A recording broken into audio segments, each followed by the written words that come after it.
If you want to protect your loved ones from the unimaginable destruction of a tsunami, this video could be the difference. Tsunamis can strike without warning, changing lives in an instant. Today, we'll reveal the crucial steps that could mean life or death. What to do and what to avoid before, during, and after a tsunami. This is information that's meant to be shared.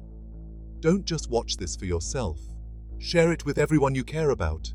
Every second counts, and no one knows when disaster might strike.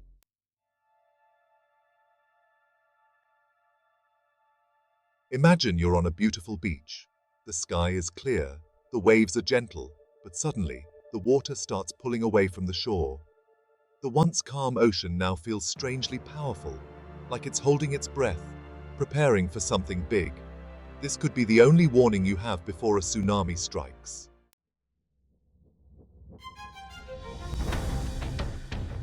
Tsunamis are powerful and unpredictable, but by preparing now, you can make a world of difference when seconds count. In this video, we'll go over 8 crucial steps to take long before a tsunami warning is issued. Actions that can save lives.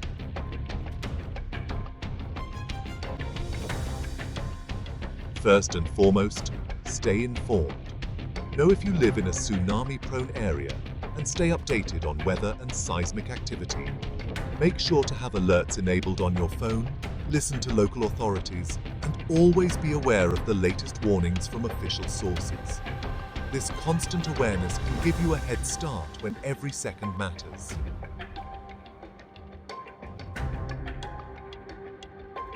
In an emergency, hesitation can cost lives. Know your evacuation routes long before a tsunami warning is issued. Take note of the fastest ways to higher ground or safe zones designated by your local authorities. And don't just rely on one path. Roads could be blocked or impassable. Plan multiple routes and make sure everyone in your family knows them too.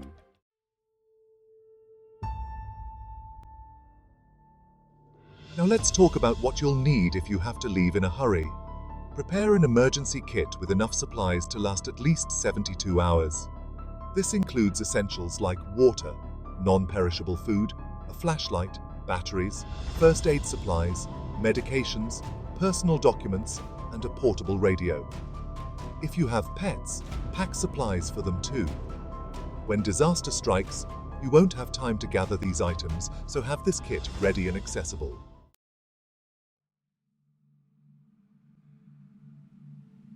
Communication can be tough in an emergency, so establish a plan now. Agree on a meeting point in case you're separated and make sure everyone knows how to contact each other if the network goes down. Even having a few basic instructions in place, like texting instead of calling, can help you reconnect faster in the chaos.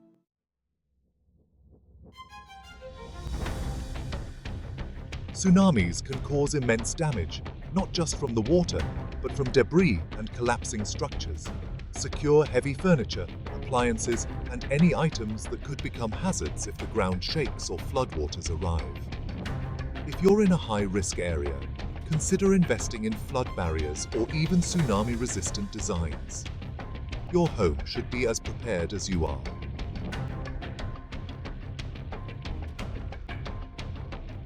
The ocean often gives subtle, eerie signs before a tsunami. Watch for rapid changes in sea level, like the water pulling far back from the shore, or strong coastal currents that seem out of place. Listen for unusual sounds coming from the ocean. If you notice any of these signs, don't wait for official warnings. Get to high ground immediately. Nature often gives us clues. We just need to recognize them.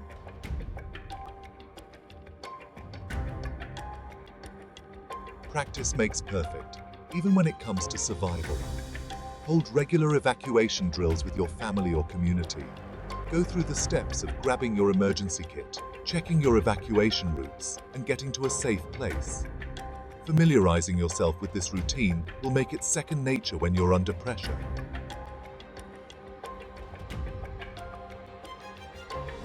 Finally, stay vigilant.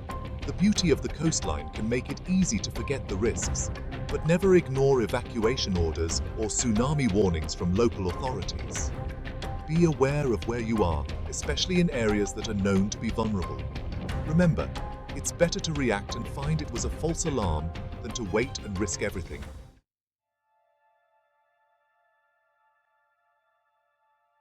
During a tsunami, there are crucial steps to stay safe. First, if you feel an earthquake, don't wait for an official warning. Move immediately to higher ground. Second, follow the evacuation routes and instructions from local authorities. Third, stay informed by listening to weather updates and emergency broadcasts. And lastly, never return to the coast until the all clear is given. Your safety is the top priority.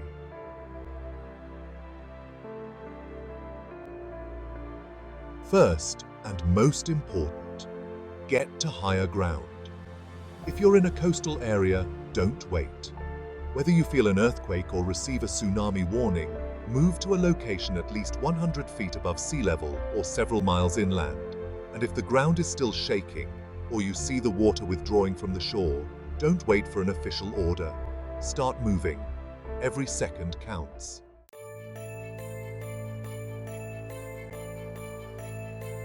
Evacuation routes are there for a reason. Use them. These routes are planned to keep you away from flood-prone areas, so avoid shortcuts that could lead you into danger. And remember, stay away from low-lying areas, beaches, and coastal spots where flooding will hit the hardest.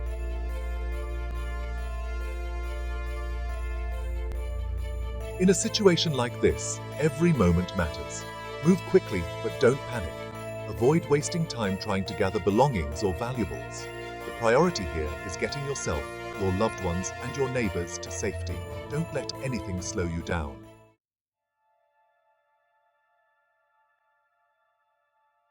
If you see anyone in need, whether it's an elderly person, a child, or someone with a disability, help them.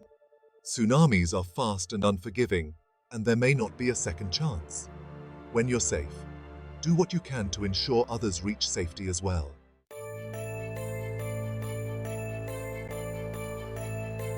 Once you're on higher ground, stay informed. Keep an ear out for updates and instructions from local authorities through your phone, radio, or emergency channels. These alerts will keep you posted on any new risks and further instructions, especially if more waves are expected.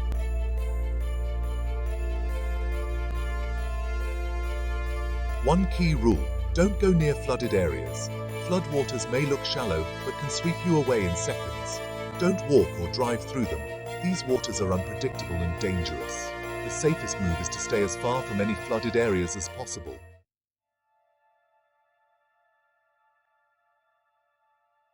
If you're trapped or can't make it out in time, go as high as you can. Reach for the top floor, a sturdy rooftop, or any elevated structure nearby. If you're in a rural area, a tall tree may be your best option. Keep climbing until you're safe from the water's reach.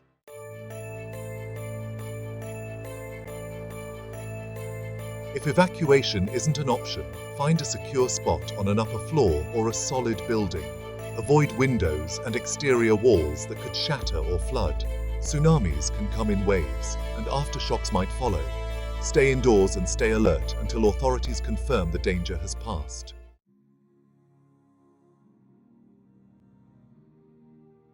After a tsunami, steps to stay safe and recover.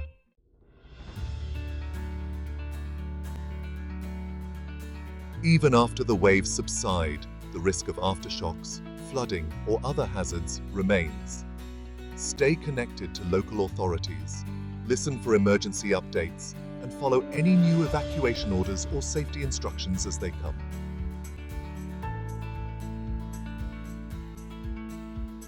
Once authorities declare it safe, assess the damage, but do so with caution. Watch for weakened structures, broken glass, and even contaminated water.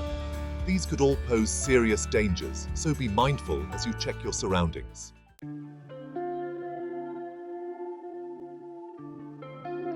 Look after yourself and those around you. Check for any injuries. If anyone needs medical attention, seek help as soon as possible. If facilities are overwhelmed, use first aid skills for minor wounds and prioritize severe injuries to help those most in need.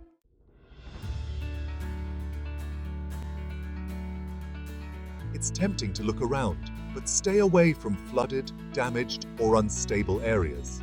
They may seem calm, but hidden dangers like landslides, debris flows, or aftershocks can still strike. Steer clear and stick to safe zones only.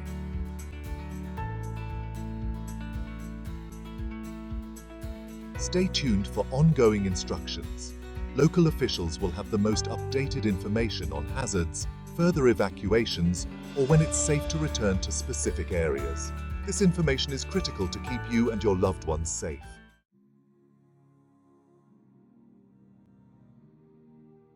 If you're able, offer support to your community. Check on elderly neighbors, children, and anyone with disabilities who may need extra help. Together, we're stronger, and small acts of kindness can make all the difference.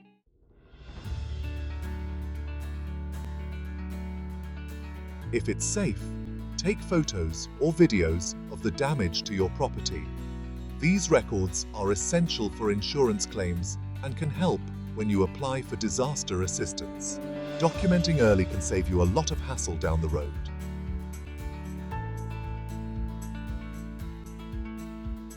Let local authorities and emergency services know about any significant damage, injuries, or hazards you observe. This information helps them assess where resources are needed most and speeds up recovery efforts.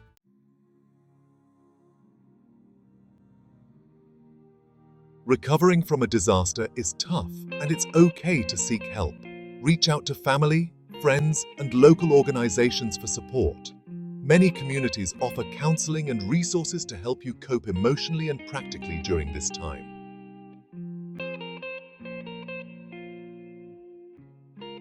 Rebuilding is a huge task, but it's one that communities can take on together. Work with local authorities and disaster relief agencies, follow safety guidelines, and rebuild with resilience in mind. Stronger structures and better planning today can make all the difference tomorrow.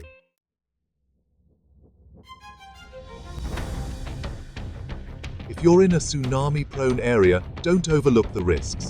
Let's start with what to avoid before a tsunami even hits. 1. Don't ignore warnings. If you get a warning alert or see unusual ocean behavior, like the water suddenly receding, don't wait around. These are signs a tsunami could be coming, and ignoring them can be deadly. 2. Avoid low-lying coastal areas. If there's a chance of a tsunami, don't stay near beaches or river mouths. These spots are high-risk zones. Find safer, higher ground. 3. Don't skip emergency kits. Be ready with essentials: food, water, a flashlight, and a first aid kit. It might seem minor now, but not having these could leave you unprepared during the tsunami. 4. Don't ignore evacuation plans. Know your evacuation route and practice it if you can. In a high-stress situation, trying to remember everything can be overwhelming, so it's better to have a solid plan in place.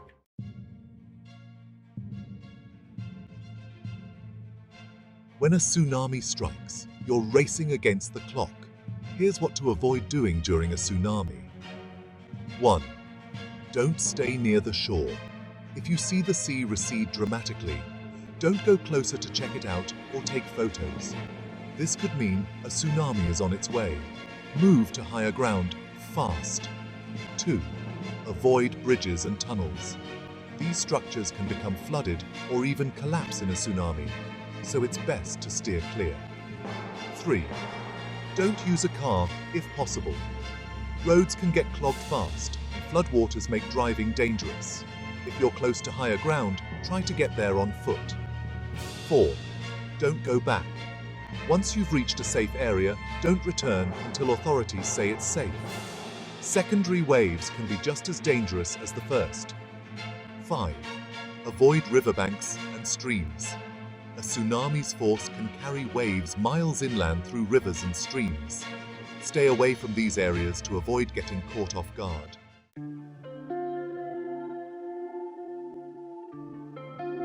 Even when the water recedes, there are still plenty of risks. Here's what to avoid in the aftermath of a tsunami. 1. Don't enter damaged structures. Buildings may look safe from the outside, but but could be weakened inside. Wait until authorities inspect them before going in. 2. Don't drink contaminated water. Floodwaters can carry sewage, debris, and other contaminants. Make sure the water supply is declared safe before drinking or using it. 3. Avoid electrical equipment. Flooded areas may have live wires, posing a serious electrocution risk. Avoid handling any electrical equipment until it's safe. 4. Don't move debris alone. Shifting debris can be dangerous and might expose you to sharp objects or hazardous materials. Wait for emergency personnel when possible. 5. Avoid crowding emergency lines. Emergency hotlines are essential for those in immediate danger. Only call if you truly need urgent assistance, so lines stay open for critical cases. Tsunamis are unpredictable and dangerous, but knowing what to avoid before, during, and after can keep you safe and help protect your community. Preparedness and caution are key. Stay alert, stay safe, and remember, your actions matter in a crisis.